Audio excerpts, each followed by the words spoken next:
problem. This affordable housing crisis is nothing that's going away anytime soon. It's sold as the American dream. We've all heard of it. Perhaps we're living it in some ways. The yard, the white picket fence.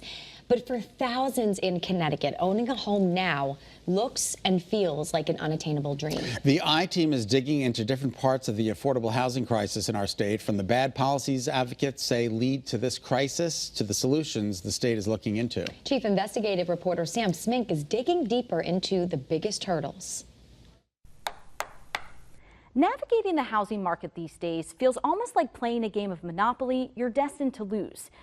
You might roll the dice and land on the property you want, but that money in the bank isn't enough, and you aren't collecting $200 every time you pass go. And the people we've talked to say you're lucky if you even get a turn. I love the porch and the little land. It just sits so perfectly. For Rowan Bard, the house across the street represents what she hopes to have one day. It's one of my biggest goals in life. It's one of my biggest dreams. I would love to be a homeowner. But even at 30 years old, she's not confident she'll reach that dream anytime soon. Unfortunately, it just doesn't seem like it's going to be an option for me if things keep going the way they are. The costs have just soared. It's almost like drawing the go-to-jail card every time. First, you have the cost of homes going up. In fact, in Connecticut, the median price of a home rose 44% in 4 years, going from $271,000 in 2019 to more than $389,000 in 2023. Then come the mortgage rates, which currently sit between 6 to 7%. Add in inflation, higher property insurance prices, cost of living expenses, players aren't moving.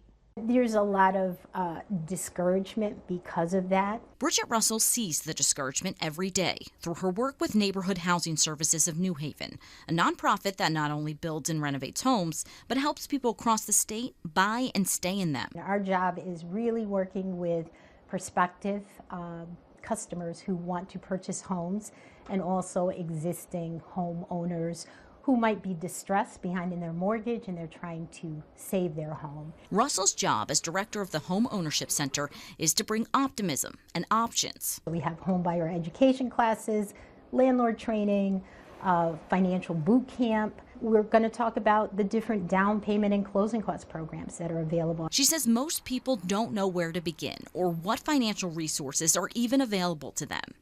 Resources like the Federal Home Loan Bank, which can provide up to $30,000 in grants or assistance, state programs like Time to Own, which can give first-time home buyers up to $50,000 in forgivable loans.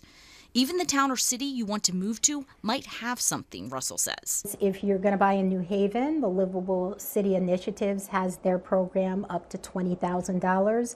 I know Hamden has a program as well. That's a grant program. West Haven has a matching program up to $7,500. And these programs in many cases can be used together. Sometimes people could get maybe $50,000, $60,000, $70,000 worth of down payment and closing cost assistance, which can make all the difference. Russell believes part of the solution to this crisis is having as many down payment and closing cost programs as possible, with the proper funding, of course, because competition is fierce and funding is limited.